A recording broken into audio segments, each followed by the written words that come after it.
Hello दोस्तों, welcome to sleepy classes. आज के प्रीमिक्स का पहला सवाल देखते हैं। आपको इनकरेक्ट स्टेटमेंट जो है देखने। पहला ऑप्शन क्या कहता है? Proportion of gases in the higher layers are in such a way that oxygen will be almost in negligible quantity at the height of 120 kilometres. Carbon dioxide and water vapor are found up to 90 kilometers from the surface of the earth. Water vapor in warm and wet tropics are 4% of the air by volume, while comparison हो रहा है in dry desert and cold areas of polar regions it may be less than 1%. मैं आपको समझाऊंगी कैसे याद रखना है इसको. लास्ट देखिए, vapour, water vapour also decreases from poles towards the equator. कुछ सेकंड के लिए पॉज कीजिए, हर एक ऑप्शन को समझेंगे. और यहाँ पे आपका इनकरेक्ट स्टेटमेंट क्या है? डी. अब यहाँ पे ना पहले दो ऑप्शंस के लिए आप एक बहुत बेसिक कॉन्सेप्ट समझो, ऑल्दो आपको यहाँ कुछ चीजें याद भी करनी पड़ेंगी कि मेजॉरिटी एटमॉस्फेयर जहाँ पे आपको गैसेस मिल रही हैं वो up to a certain altitude, up to a certain height from the surface of the earth होगा, राइट. एटमॉस्फेयर जहाँ पे आपकी की सारी गैसेस है, मेजॉरिटी गैसेस आपको यहीं पर मिलेंगी. जैसे जैसे आप दूर जाते जाओगे आपकी गैसेस भी कम होती जाएंगी.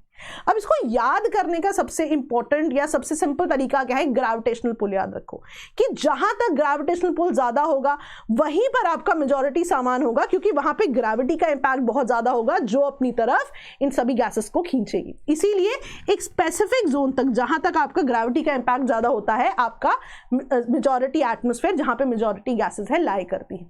जैसे जैसे आप दूर जाते जाओगे ग्रेविटी का इंपैक्ट कम होता जाएगा, गैसेस भी कम होती जाएंगी. इसीलिए आप देखोगे कि गैसेस भी एक स्पेसिफिक हाइट तक ही आपको मेजॉरिटी मिलेंगी. अब वहां पे ये तो बेसिक कॉन्सेप्ट हो गया कि ग्रेविटी का इंपैक्ट है, लेकिन याद करना पड़ेगा आपको कि फैक्चुअल डेटा क्या है, क्योंकि एनसीईआरटी वाली लाइन है. ऑक्सीजन की बात करो तो it will be negligible at the height of 120 kilometres. याद करना है बिकॉज एनसीईआरटी वाला फैक्ट है.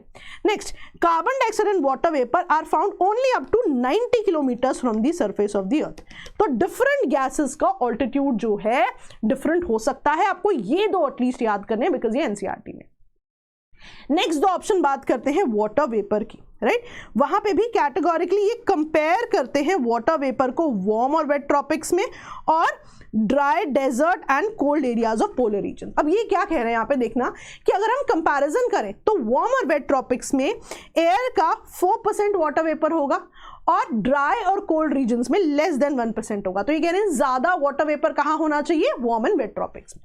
अब इसको समझने का तरीका क्या है? देखो बेसिक समझो. वाटर वेपर कैसे बन रहा है, राइट. वाटर है, वाटर को आपने हीट किया, वो वेपर में बदल गया.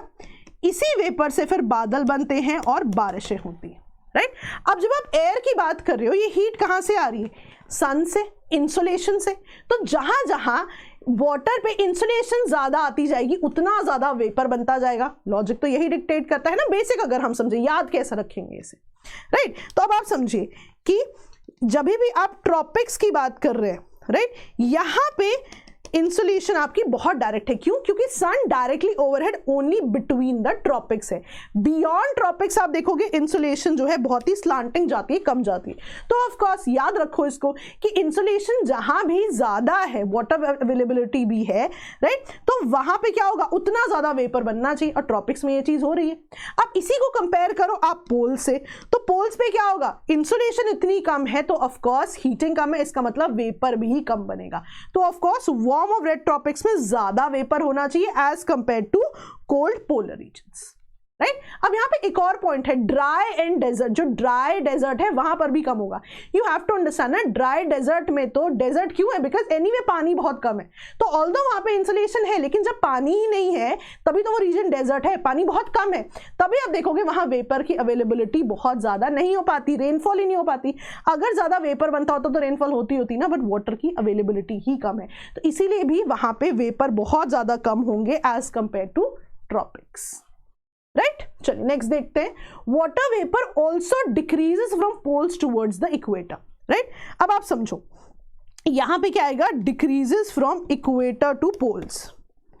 सिंपल लॉजिक है. जैसे जैसे आप इक्वेटर से पोल्स की तरफ जाते जाओगे इंसुलेशन कम होती जाएगी. इंसुलेशन कम होती जाएगी तो वेपर भी क्या होता जाएगा? कम होता जाएगा. वही तो वो कह रहा है कि जैसे जैसे आप इक्वेटर से पोल्स की तरफ जाओगे वाटर वेपर भी क्या होता जाएगा? डिक्रीज होता जाएगा. तो ना कई बार पेपर में ऐसी लाइनें आती हैं, आपको वहां पे लॉजिक लगाना पड़ेगा, तभी मैंने आपको ये चीजें बताई. चलिए नेक्स्ट देखते हैं। अब यहाँ पे भी आपको इनकरेक्ट स्टेटमेंट देखना है। ओशनोग्राफी में आप ओशन करंट्स का मैप पढ़ते हो, बस उसका टेस्ट है ये। एग्जैक्टली ये भी एनसीईआरटी का जो ओशनोग्राफी का चैप्टर है क्लास 11th का, वहां से लिया हुआ है। अब देखो वेस्ट कोस्ट, पहले आप ना आंसर करने की कोशिश करो, पहले आप इसको पढ़ लो एक बार, कुछ सेकंड के लिए पॉज कर लो, है ना, वीडियो, और पढ़ो और देखो आपको आंसर आता है या नहीं। राइट, अब ये बता रहे हैं कि वेस्ट कोस्ट में, मिडिल लैटिट्यूड्स में, हाई लैटिट्यूड्स में, ट्रॉपिकल सब ट्रॉपिकल में क्या सिनारियो है। तो यहाँ पे इनकरेक्ट स्टेटमेंट कौन सा है? None of these. तीनों ही करेक्ट है, मैं आपको बताती हूँ कैसे। अब देखिए, west coast of continent, continent का west coast in tropical and subtropical latitudes. अब मैप आना चाहिए, है ना। West coast of the continent, example से करोगे, in tropical and subtropical latitudes. Right, कौन सी करंट है यहाँ पे? ब्लू वाली कौन सी होती है? Cold.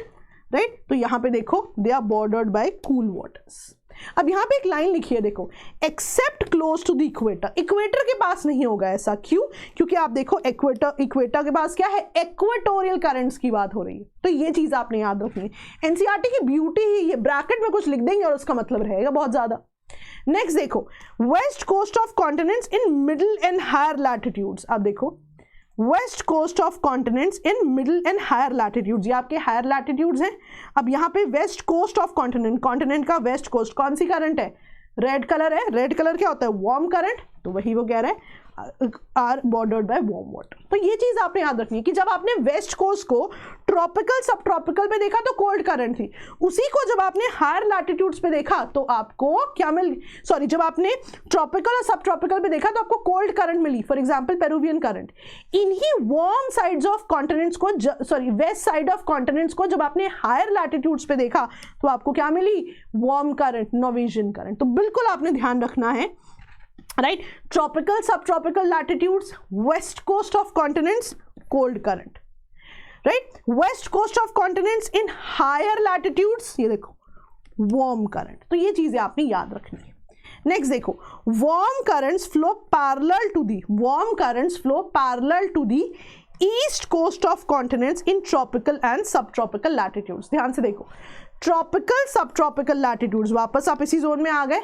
Warm currents flow parallel to the eastern coast. Brazilian current देखो कॉन्टिनेंट के ईस्टर्न कोस्ट के पैरेलल है, वही तो वो कह रहा है कि warm currents flow parallel to the east coast of continent in tropical and subtropical latitudes.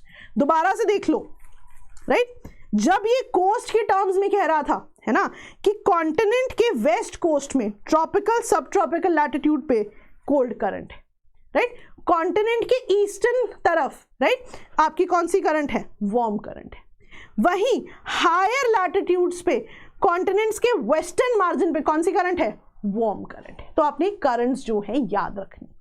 Right, next आ जाते हैं परिश्रम प्रोग्राम के बारे में। आपको बताया, मैं आपको बता दूं, सबसे बढ़िया इसका फीचर पता क्या है कि आप टेस्ट का एनालिसिस करा सकते हो मेंटर से। आपने इकोनॉमी के सारे टेस्ट दिए, मार्क्स बढ़िया नहीं आ रहे, right, talk to them, send them your test and they will help you analyse क्या इश्यूज आ रहे हैं, कैसे आप इनको बेहतर कर सकते हो एट दिस प्राइस पॉइंट। और मैं आपको बता दूं, इस पे भी अगर आप कूपन कोड में जब आप बाय करते हो कोर्स, मेरा नाम यूज करोगे, आपकी फी और कम हो जाएगी। राइट, तो इसका जरूर ध्यान रखें। अच्छा, अब एक क्वेश्चन यहाँ पे आता है, आप लोकल विंड्स पढ़ते हो जब आप चिनूक की बात करते हो, है ना, वैसे ही इंडिया में भी कुछ आपको लोकल शावर्स या लोकल स्टॉर्म्स याद रखने पड़ते हैं। तो ये मैंने एग्जैक्टली एनसीईआरटी से पिक किए। आप ना कुछ सेकंड के लिए पॉज करो वीडियो को एंड सी क्या आपको पता है मैंगो शावर क्या है, ब्लॉसम शावर क्या है, नॉरवेस्टर क्या है और लू क्या है। लू तो चलिए न्यूज में भी बहुत ज्यादा रहता है तो आपको आइडिया होगा, बाकी तीन आप जरूर ध्यान से देखिए। राइट, तो यहां पे आपका करेक्ट ऑप्शन कौन सा है? यहां पे आपका करेक्ट ऑप्शन है 1 and 4 ओनली। राइट, मैं आपको ना पूरा का पूरा टेबल दिखाती हूं, यहाँ पे वहां कुछ भी लिखा हो, आपने बस टेबल पढ़ना है। मैंगो शावर आप देखेंगे, राइट, ये होता है प्री मॉनसून शावर, कि आपका जब समर सीजन खत्म हो रहा होता है, मॉनसून से पहले प्री मॉनसून शावर है। ये कहाँ होता है? केरला और कोस्टल कर्नाटका में, याद रखना है आपने। इनको मैंगो शावर क्यों कहते हैं? क्योंकि ये अर्ली राइपनिंग ऑफ मैंगोज में मदद करते हैं। नेक्स्ट देखिए, ब्लॉसम शावर। ब्लॉसम शावर भी आप देखेंगे केरला और नियर बाय एरियाज में ही है, लेकिन इसकी जो इंपॉर्टेंट पॉइंट है कि ये कॉफी फ्लावर ब्लूम होने में मदद करते हैं। राइट। थर्ड देखते हैं नॉर्वेस्टर। नॉर्वेस्टर जो है थंडर स्टॉर्म्स है बंगाल और आसाम में, और याद रखिएगा ये इंपॉर्टेंट है T, jute and rice cultivation में, राइट। आसाम टी आपने सुना होगा, है ना। वेस्ट बंगाल की जब हम बात करते हैं वाटर अवेलेबिलिटी की वजह से जूट और राइस भी वहां पे होता है, तो उनको ये मदद करता है, राइट। और इसका आसाम में जो लोकल नाम है आप वो भी याद रखेंगे, राइट। लू तो आप जानते ही हैं, तो मैं आपको बता दूं कि इसको आप जो है स्क्रीनशॉट जरूर ले लें इसका, राइट, सो दैट अगर बुक में आपसे मिस हो गया तो एटलीस्ट आपको याद आ जाए, राइट। नेक्स्ट आते हैं, arrange the following from east to west, gulf of Lion, Tyrrhenian sea, Adriatic sea and Aegean sea, right. तो यहां पे मैं आपको बता देती हूं आंसर जो है आप मुझे बताएंगे कमेंट्स में क्या होना चाहिए, मैं आपको दिखाती हूं किस तरह से है। अब देखिए टर्की के पास एजियन सी, एजियन सी के बाद आप देखिए एड्रियाटिक सी, एड्रियाटिक सी के बाद आता है टिरेनियन सी, और टिरेनियन सी के भी बाद आप देखिए मेडिटेरेनियन का ऑलमोस्ट राइट हैंड साइड है ये, मेडिटेरेनियन की अगर आप दूसरी तरफ जाएंगे लेफ्ट हैंड साइड पे जाएंगे तो वहां पे गल्फ ऑफ लायन आएगा आपका, राइट। तो mark these on the map, और आप मुझे एग्जैक्ट आंसर जो है कमेंट्स में बताइए कि ABCD क्या बनना चाहिए, right. So we have Aegean sea, Adriatic sea, Tyrrhenian sea and gulf of Lion, तो ये आपने याद रखना है, राइट। गल्फ ऑफ लियोन भी कहा जाता है इसे। चलिए नेक्स्ट आते हैं, अब यहाँ पे ना टोडा ट्राइब जो है न्यूज में थी, अब टोडा ट्राइब के बारे में क्वेश्चन है। यूजुअली ना हमें लगता है कि ह्यूमन ज्योग्राफी में हमें क्या पढ़ना है, एक्चुअली उसमें जो ट्राइब्स न्यूज होती हैं ये बड़ा इंपॉर्टेंट कंपोनेंट होता है। तो टोडा ट्राइब्स के बारे में है, they primarily reside in Kerala, they are known for their unique toda huts which are built with bamboo and thatch. The society is matrilineal where descent and inheritance are traced through mother's line. They traditionally practice buffalo herding and are famous for toda buffalo. कुछ second के लिए pause कीजिए, और ये हमारी test series का सवाल है एक्चुअली, और यहाँ पे करेक्ट आंसर क्या बनेगा 2, 3, 4। आप देखोगे जो आपकी टोडा ट्राइब है मैं आपको दिखाती हूँ, प्राइमरली ये नीलगिरी हिल्स ऑफ तमिलनाडु में होती है, राइट। और यहाँ पे मैं आपको दिखाती हूँ इनके ना यूनिक टोडा हट्स होते हैं, मैं आपको दिखाती हूँ बैम्बू एंड थैच से बने होते हैं, राइट। तो ये भी इंपॉर्टेंट चीज है। इनकी सोसाइटी मैट्रिलिनियल है जहाँ पे descent and inheritance are trace through mothers lines, और आप देखोगे यहाँ पे ये जो है बफलो हर्डिंग के लिए भी फेमस है, मैं आपको दिखाती भी हूँ, बफलो हर्डिंग के लिए फेमस है। अगर आपको याद हो तो जब हम नीलगिरीज पढ़ते हैं तो हम वहाँ पे पढ़ते हैं शोलाज, है ना, जो आपके ग्रासलैंड्स टाइप होते हैं, तो वहाँ की अगर आप थोड़ा इनका हिस्ट्री ट्रैक करोगे तो आप देखोगे उनसे जुड़ी हुई थी, जो शोलाज हम कहते हैं। ऑफकोर्स आफ्टर जो colonial impact हुआ, they've come to the let's say the different stretches, but anyways that's something that you don't have to worry about. important चीज क्या है कि आपको याद रखना है नीलगिरी हिल्स की यहाँ पर बात हो रही है, राइट। तो केरला नहीं but primarily Nilgiri hills of Tamil Nadu से ये जुड़े रहते हैं। टोडा हट्स याद रखना है आपने जो है टोडा बफलो को भी याद रखना है, राइट। तो आप इसको देख सकते हैं। ऑफ कोर्स कॉलोनियल इंपैक्ट के बाद चीजें बदली हैं, but then let's just stick to what is necessary for the exam. तो ऐसी चीज़ें जो है पेपर में आती हैं, और कोई भी ट्राइब न्यूज़ में हो तो ज़रूर आती हैं, तो ये कंपोनेंट जो है आप ज़रूर याद रखें। So before I leave you all know about the crash course, और बहुत डिटेल में चीज़ें करते हैं वहाँ पे हम।